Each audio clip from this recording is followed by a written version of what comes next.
السلام علیکم ورحمۃ اللہ وبرکاتہ۔ امید ہے کہ آپ سب خیریت سے ہوں گے۔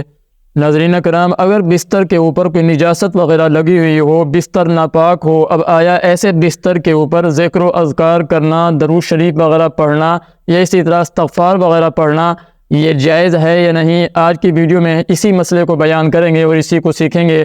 میرا نام محمد اسلم ہے۔ اگر چینل پر نئے ہوں تو اسلامی معلومات کے لیے اور اسلامی مسائل کو جاننے کے لیے آپ اس چینل کو سبسکرائب کر سکتے ہیں۔ اگر آپ نے کوئی مسئلہ پوچھنا ہو تو سکرین پر دیا گیا واٹس ایپ نمبر پر آپ مجھ سے رابطہ کر سکتے ہیں، انشاءاللہ وہ مسئلہ آپ کو بتا دیا جائے گا۔ ناظرین، یہ بات ذہن نشین کر لیجیے کہ جگہ کا پاک ہونا نماز کے لیے شرط ہے، یعنی نماز جس جگہ کے اوپر ہم پڑھ رہے ہیں اس جگہ کا پاک ہونا نماز کی صحت کے لیے یہ شرط ہے۔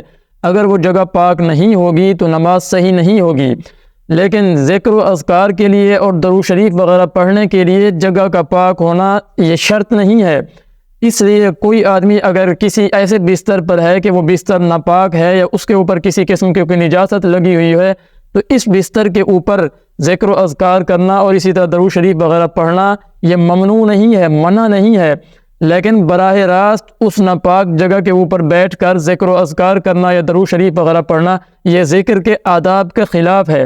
تو اس لیے آدمی کو چاہیے کہ اس کے اوپر کوئی موٹا کپڑا بھی وغیرہ بچھا کر پھر اس موٹے کپڑے کے اوپر بیٹھ کر ذکر کرے، براہ راست اس ناپاک جگہ پر نہ بیٹھے اور براہ راست اس ناپاک جگہ کے اوپر ذکر و اذکار وغیرہ نہ کرے، بلکہ اس کے اوپر کوئی چادر یا کوئی موٹا کپڑا وغیرہ بچھا لے۔ اور یہ بات بھی ذہن نشین کر لیجئے کہ آدمی کو ناپاک بستر سے سونے کے لیے پرہیز کرنا چاہیے، اس سے بچنا چاہیے۔ اس لیے کہ بعض اوقات آدمی وضو وغیرہ کر کے آتا ہے یا غسل کر کے آیا، اس کے کپڑے یا اس کا وجود کچھ گیلا ہے، اب وہ گیلا کپڑا جب اس ناپاک یعنی نجاست والی جگہ کے اوپر لگے گا تو وہ نجاست تر ہو جائے گی اور اس نجاست کے اثرات انسان کے کپڑوں کے اندر یا انسان کے وجود کے اندر آ جائیں گے۔ اب اگر انسان کے اس لباس کے اندر اس نجاست کا اثر آ گیا تو اس صورت میں اس کپڑے کو دھونا ضروری ہوگا۔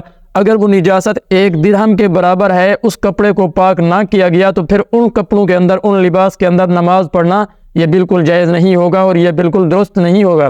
اس لیے ایسے بستر پر سونے سے انسان کو پرہیز کرنا چاہیے اور ایسے بستر سے بچنا چاہیے۔ ہاں، اگر کوئی ایسی مشکل ہے کہ اس بستر کو تبدیل نہیں کیا جا سکتا یا اسی طرح اس کو دھونا بھی مشکل ہے تو پھر اس صورت میں اس بستر کے اوپر کوئی موٹا کپڑا اور کوئی موٹی چادر وغیرہ بچھا کر آدمی کو سونا چاہیے، ورنہ ایسے ہی براہ راست اس نجاست والے بستر کے اوپر آدمی سونے سے پرہیز کرے اور اس سے آدمی کو بچنا چاہیے۔ اللہ ہمیں عمل کرنے کی توفیق عطا فرمائے۔